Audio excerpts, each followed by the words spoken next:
என்னுடைய கைபேசி அலறியது. அழைப்பது என் அக்கா என்பதை உணர்ந்து எடுத்து ஹலோ அக்கா என்றேன். ஹாய்டி அமுதா, இன்னைக்கு ஃபாதர்ஸ் டே, அப்பாவுக்கு விஷ் பண்ணணும் ஞாபகப்படுத்தத்தான் கால் செய்தேன். நான் கிளினிக் கிளம்பணும், அப்புறம் பேசுகிறேன். எப்போதும் போல் தந்தி பாசையில் பேசிவிட்டு அழைப்பை கட் செய்து வைத்தாள் என் அக்கா. இன்று தந்தையர் தினம் என்பது எனக்கு நினைவே இல்லைதான். அப்பாவை ஃபோனில் அழைத்து வாழ்த்த வேண்டும். அப்பாவின் நினைவு வந்தவுடன் மனதில் தானாக ஒருவித சந்தோஷம் தோன்றியது. என்னுடைய அப்பாவின் பெயர் கண்ணன். என் பெற்றோரின் சொந்த ஊர் திருநெல்வேலி. ஆனால் நானும் என் அக்காவும் பிறந்தது வளர்ந்தது எல்லாம் சென்னையில்தான். என் அப்பாவிற்கு நிலையான அரசு உத்தியோகம் இருந்தது. அவர் முகத்தில் எப்போதும் சிறிது கடுமை இருக்கும். அவர் சிரித்து பேசினால் பார்த்ததே இல்லை. அவரின் நினைவு வந்தாலே எப்போதும் அதனுடன் நினைவு வரும் அவருடைய அறிவுரை, நல்லா படி என்பதுதான். எங்கள் வீட்டில் பொதுவாக எல்லா முடிவுகளையும் எடுப்பது என் தந்தைதான். மற்றவர்களுக்கு அதை கேட்கும் உரிமை மட்டும் உண்டு. ஆனால் மறுத்து பேசும் உரிமையோ கேள்வி கேட்கும் உரிமையோ இல்லை. யாருடன் விளையாடுவது என்பதில் தொடங்கி என்ன விளையாடுவது என்பது வரை என் தந்தையின் தலையீடல் இருக்கும். ஆனால் எங்கள் வீட்டின் செல்ல பிள்ளையான என்னால் மற்ற இருவரையும் போல் கேள்வி கேட்காது இருக்க முடியாது. பலமுறை அப்படி கேள்வி கேட்டும் மறுத்து பேசியும் வாங்கி கட்டி கொண்டிருக்கிறேன். அப்படி திட்டு வாங்கி நான் அழும் போதெல்லாம் என் அம்மா என்னை சமாதானப்படுத்துவது, அப்பா உன் நல்லதுக்குத்தானே சொல்கிறாரு, சும்மா கேட்டால் என்ன என்பதுதான். என்னால் அதை ஏற்றுக்கொள்ள முடியவில்லை. அது எப்படி எனக்காக அவர் முடிவு செய்வது என என் மனம் சண்டித்தனம் செய்யும். என்னுடைய அக்கா என்னை போல் இல்லை. அவள் எதற்கும் அடம்பிடித்தோ அழுதோ நான் பார்த்ததில்லை. பள்ளி சுற்றுலாக்களுக்கு செல்ல வேண்டும் என்று கூட எனக்கு தெரிந்து அவள் கேட்டதில்லை. அவளுடைய கவனம் ஆர்வம் எல்லாம் படிப்பில்தான் இருந்தது. அவளுக்கும் என் அப்பாவின் விருப்பம் போல் படித்து மருத்துவராக வேண்டும் என்ற ஆசை. ஒவ்வொரு வருடமும் லட்சக்கணக்கில் கட்டணம் செலுத்தி படிப்பது என்பதெல்லாம் நடக்கக்கூடிய விஷயம் இல்லை என்பதால் எப்படியாவது தன் கல்வி தகுதியை கொண்டே மருத்துவக் கல்லூரியில் சேர்ந்துவிட வேண்டும் என்பது அவளின் ஆசை.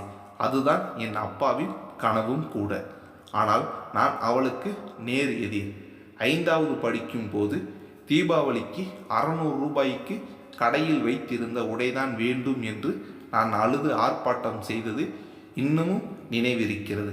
அன்றைய காலகட்டத்தில் ஒருவர் சம்பாத்தியத்தில் ஓடும் நடுத்தர குடும்பத்தில் 600 ரூபாய்க்கு துணி எடுத்து தீபாவளி கொண்டாடுவது என்பது ரொம்பவே அளவுக்கு மீறிய ஆசை என்பது எனக்கு அப்போது விளங்கவில்லை.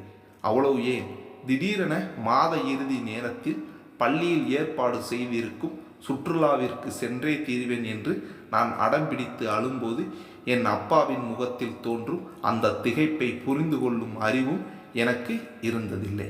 இப்படியாக நாட்கள் செல்ல என்னுடைய அக்கா 12ஆம் வகுப்பு தேர்வில் 90% மதிப்பெண் பெற்றார்.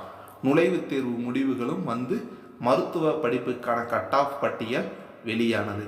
எங்கள் எல்லோருக்கும் அதிர்ச்சி தரும் விதமாக என் அக்காவிற்கு அரசு மருத்துவக் கல்லூரியில் இடம் கிடைக்கவில்லை.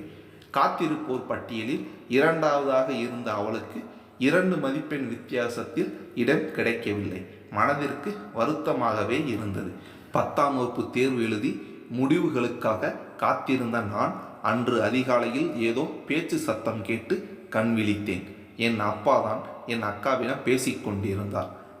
பணம் கொடுத்து எல்லாம் டாக்டர் சீட்டு வாங்குகிற நிலைமையில் நாம இல்லை. என்னம்மா செய்கிறது, பிடிஎஸ் சீட்டு கட்டாயம் கிடைக்கும், அதையே பார்ப்போமா? மெலிதாக ஒலித்த என் அப்பாவின் குரலில் நான் திடுக்கிட்டு போனேன். எப்போதும் கம்பீரமாக ஒலிக்கும் அந்த குரலில் இருந்த மாற்றம் மட்டும் அல்லாது அதில் இலையோடிய வருத்தம் முதல் முறையாக என் தந்தையை என்னை புதிய பரிமாணத்தில் பார்க்க வைத்தது. விஷயம் அறிந்த என் 2 பெரியப்பாக்களும் அவங்க 2 பேரோட கல்யாணத்துக்கு காசு பணம் சேர்த்து வைக்காமல் ஏண்டா இப்படி படிப்புக்குன்னு செலவு செய்கிற என்று ஒரே கோரஸில் சொல்லவும், எங்கே என் தந்தை அவர்களின் பேச்சை கேட்டு அக்காவை கலங்க வைத்து விடுவாரோ என்று ஒரு வினாடி கலங்கினேன். ஆனால் என் தந்தை கல்யாணத்துக்கு இன்னும் காலம் இருக்கே, இப்போ படிக்கட்டும் என்று சுருக்கமாக முடிக்கவும் தான் எனக்கு நிம்மதி வந்தது. என் அக்கா பல் மருத்துவ கல்லூரியில் சேர்ந்து படித்தார். மற்றபடி எங்கள் வீட்டில் பெரிய மாற்றம் ஏதும் இல்லை. எப்போதும் கண்டிப்பாக இருக்கும் என் தந்தையின் பேச்சு எனக்கு எப்போதும் போல் அலுப்பாகத்தான் இருந்தது. இந்த வீட்டில் இருக்கவே எனக்கு பிடிக்கல. எல்லோருக்கும் எவ்வளவு அன்பா பேசுகிற அப்பா இருக்காங்க. எவ்வளவு சீக்கிரம் முடியுமோ அவ்வளவு சீக்கிரம் நான் இந்த வீட்டை விட்டு போக போகிறேன். அப்போ தான் எனக்கு நிம்மதி. இது அவ்வப்போது என் அப்பாவிடம் எதற்காவது திட்டு வாங்கி கொண்டு நான் சொல்லும் என்னுடைய வழக்கமான வசனம். நாட்கள் ஓடின. நானும் என் பள்ளி படிப்பை முடித்து பொறியியல் கல்லூரியில் சேர்ந்தேன். தனியார் பொறியியல் கல்லூரி என்ற போதும் அரசின் பிரிசி எனப்படும் திட்டத்தில் எனக்கு இடம் கிடைத்திருந்தது. தினமும் வீட்டிலிருந்து காலையிலும் மாலையிலும் 2 மணி நேர பேருந்து பயணம். 2 பேர் ஒரே நேரத்தில் தொழில் வல்லுநர் படிப்பு பயிலும்போது செலவு அதிகமாவது இயல்புதான். என் அக்காவின் படிப்பிற்கு புத்தகம் மட்டுமல்லாது பயிற்சிக்கு மருத்துவ கருவிகளும் வாங்க வேண்டி இருந்தது.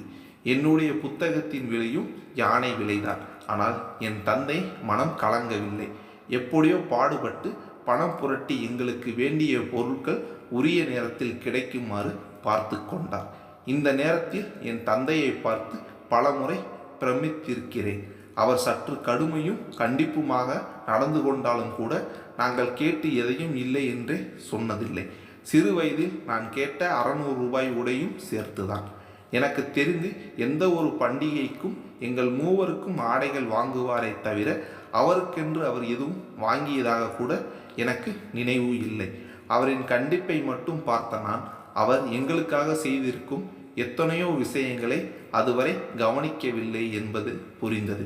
கடுமையும் கண்டிப்புமாக நடந்த போதும் அவர் ஒருமுறை கூட எதற்கும் கையை ஓங்கியது கூட இல்லை என்பது நினைவில் வந்தது. என் தந்தையின் மீது எனக்கு இருந்த தவறான எண்ணங்களை நினைத்து வருந்தினேன். முடிந்தளவில் வட்டிக்கு கடன் வாங்காது சீட்டு கட்டியோ அலுவலக லோன் மூலமோ அவர் எங்களின் படிப்பு செலவை சமாளிப்பதை பார்த்து பெருமைப்பட்டேன். அன்று எங்கள் வீட்டின் அருகில் இருந்த செல்வியின் அம்மா வந்திருந்தார்கள். செல்வி என்னை விட 1 வருடம் மூத்தவள். செல்வியின் அம்மாவும் என்னுடைய அம்மாவும் சிநேகிதிகள். அவ்வப்போது நேரம் கிடைக்கும் போது இருவரும் சந்தித்து ஊர்க்கதைகள் பேசுவார்கள். அவர்கள் பேசும் ஊர்க்கதையை தெரிந்து கொள்ள எனக்கும் ஆர்வம் உண்டு. அன்றும் ஏதோ செய்தபடி அவர்கள் பேசுவதை கேட்டுக்கொண்டிருந்தேன். நல்லா படிக்கிற பொண்ணு தானே, கொஞ்சம் செலவு செய்தாலும் அவளுக்கு பிடிச்ச படிப்பை படிக்க வைக்க வேண்டியதானே சொன்னால் அவங்க சொல்கிறாங்க, வேறு வீட்டுக்கு போய் சம்பாதிச்சு கொடுக்க போகிற பொண்ணுக்கு போய் நாம ஏன் இவ்வளவு செலவு செய்யணும், எப்படியெல்லாம் இருக்காங்க பாரு என்று பேசினார்கள்.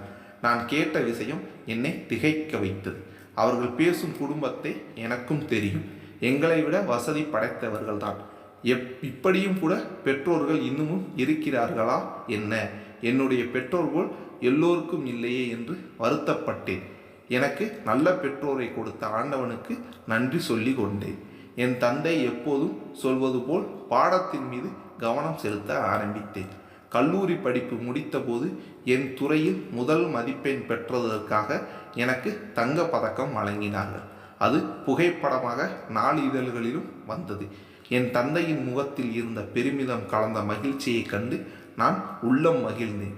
ஒரு நாளுக்கு 4 மணி நேரம் பயணம் செய்யும் முன்னால் எப்படி பாடத்தில் கவனம் செலுத்த முடிந்தது என்று கேட்ட என் தோழிகளிடம் எல்லாம் என்னுடைய அப்பாவால் என்று பெருமையோடு பதில் சொன்னேன். மாதம் கை நிறைய சம்பளம் கிடைக்கும் பணியில் நான் சேர்ந்த பின் முதல் சம்பளத்தில் என் பெற்றோருக்கு விலை உயர்ந்த ஆடைகள் வாங்கி தந்தேன். என் அம்மாவிற்கு மிக்க மகிழ்ச்சி என்றால் என் தந்தை முகத்தில் எந்த மாற்றமும் இல்லை. எப்போதும் போல் கடுமையாகவே இருந்தது. இந்த மாதிரியெல்லாம் தேவையில்லாமல் வாங்கி பணத்தை செலவு செய்யாதே என்றால் வழக்கமான கண்டிக்கும் குரலில். சுல்லென்று தைத்தன அவரின் வார்த்தைகள். மனதில் வருத்தம் தோன்றியது. 2 நாட்கள் கழித்து என் தந்தையின் சிநேகிதரை வழியில் பார்த்தபோது, என்னம்மா அமுதா, உங்கள் அப்பா அம்மாவுக்கு ட்ரெஸ் எல்லாம் வாங்கி கொடுத்த போல இருக்கு, கண்ணை சொல்லி ரொம்ப சந்தோஷப்பட்டான். நீ வாங்கி கொடுத்ததுன்னு சொல்லும்போது அவன் முகத்தில் பெருமையை பார்க்கணுமே, என்று அவர் சொன்னபோது சற்றென்று எனக்கு ஒரு உண்மை விளங்கியது. என் தந்தை ஒன்றும் ஆசை இல்லாத கள்ளி இல்லை. அவருக்கும் மனதில் ஆசைகள் இருக்கின்றன. ஆனால் எங்களுக்காக, அவருடைய பிள்ளைகளுக்காக அவர் அதையெல்லாம் விட்டு விலகி வாழ்கிறார். அவருக்கு தன் அன்பை வெளியில் காட்ட தெரியவில்லை. என் மனதில் அப்பாவின் மீதிருந்த பாசம் பன்மடங்காக பெருகியது. நானும் என் அக்காவுமாக சேர்ந்து என் பெற்றோருக்கு பிடித்த மாருதி கார் வாங்கி தந்தோம். வழக்கம் போல் என் தந்தையின் கண்டிப்பான பேச்சு என்னை இந்த முறை வருத்தவில்லை. பின்னர் என்ன நாட்கள் ஓடின. அக்காவிற்கு திருமணம் ஆனது. அப்பா கட்டியிருந்த சீட்டு பணத்தின் மூலம் பெரிய பிரச்சனை ஏதும் இல்லாது அவளின் திருமணம் நடந்தது. பின் எனக்கும் திருமணம் ஆனது. என் கணவரின் அனுமதியோடு மாதம் ஒரு சிறு தொகையை அப்பாவின் வங்கி கணக்கில் போடுவதை வழக்கமாக்கி கொண்டேன்.